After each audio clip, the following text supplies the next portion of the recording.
anyone that saw that thumbnail and thought you were clicking on a video where I draw logical conclusions and explore theories that make some sort of sense, sorry, you've been had. It's a lie. It's a clickbait.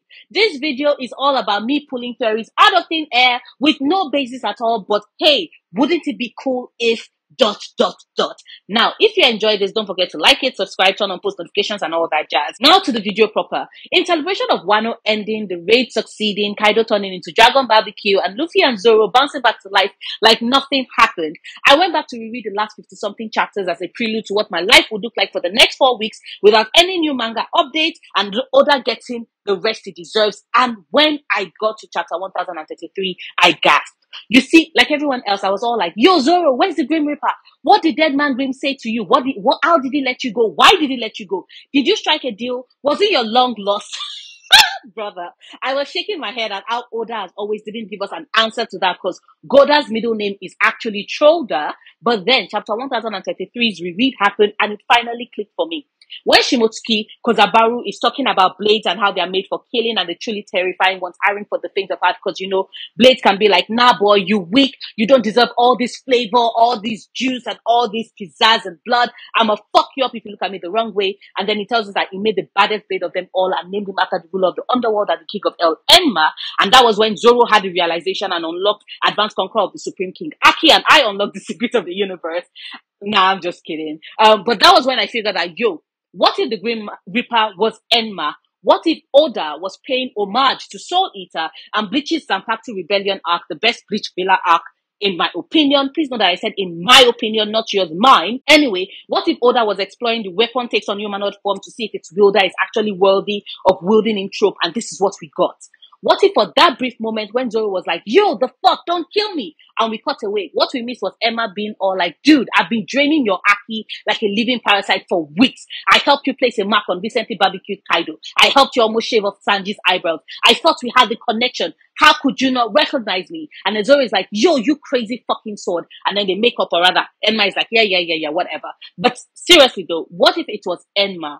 What if Oda merged the weapon takes on humanoid form trope with the ruler of the underworld shows up to test the mettle of the whippersnapper who is claiming to be the king of hell trope? I mean, that was Zoro's words in the preceding chapter before death literally came calling. And if Enma, in a sense, has present within it the spirit of the ruler of the underworld by virtue of them sharing the same name, then that might be what happened. And before you show up in my comments with talks of how Enma isn't really the Grim Reaper and I'm reaching blah blah blah blah, well, consider this. Most theories are made up of people reaching. But secondly, and most importantly, what is the role of the Grim Reaper? To reap souls, right? To take it away and leave you an empty husk. What sword in all of One Piece has the ability to drain away Aki, leaving the wielders who don't know how to control it or do not have said Aki to give way to empty husks? Enma. In fact, we can say that mastering Enma was crucial to Zoro mastering Advanced Color of the Supreme King Aki because he needed to show the sword who was boss, otherwise it would have either drained him dry and it would have looked like the kilishi they sell in northern Nigeria, or he would have been distracted enough to be killed by King.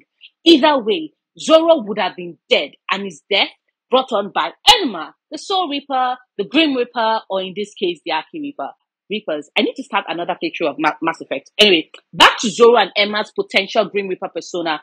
Enma being the Grim Reaper would make sense as well as to how and why Zoro not only survived but is chugging down booze like no man's business 7 days after the raid. Of course, the pretty obvious answer is that Oda is always going to walk the path of trolling us, and anyone that takes One Piece too seriously won't be able to enjoy the cracktastic and sometimes nonsensical story that is being told. I mean, we just went through a Looney Tunes type major battle, so what else is surprising? Shoulder is always going to bring Luffy and Zoro and sometimes Sanji from the brink of death. It's what he does. Akainu took an earthquake to the face and survived without a scratch. It's One Piece. We are not surprised by that. However, we can say that the appearance of the Grim Reaper to Zoro was yet one more confirmation that Zoro's will is strong because he appeared and he survived. Strong enough to tell Enma, the ruler of the underworld, to go fuck himself because he has no plans of dying anytime soon. And strong enough to tell Enma, the sword, that is the head bitch in charge and Enma should get in line because he is going to live.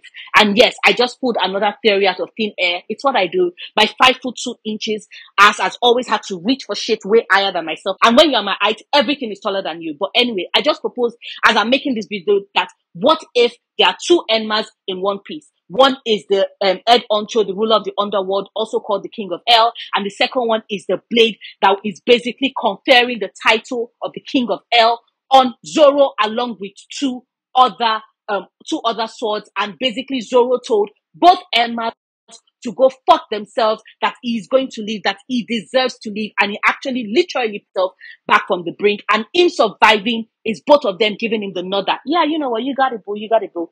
But like, I know I'm reaching, but if it was the case, wouldn't that be spectacular?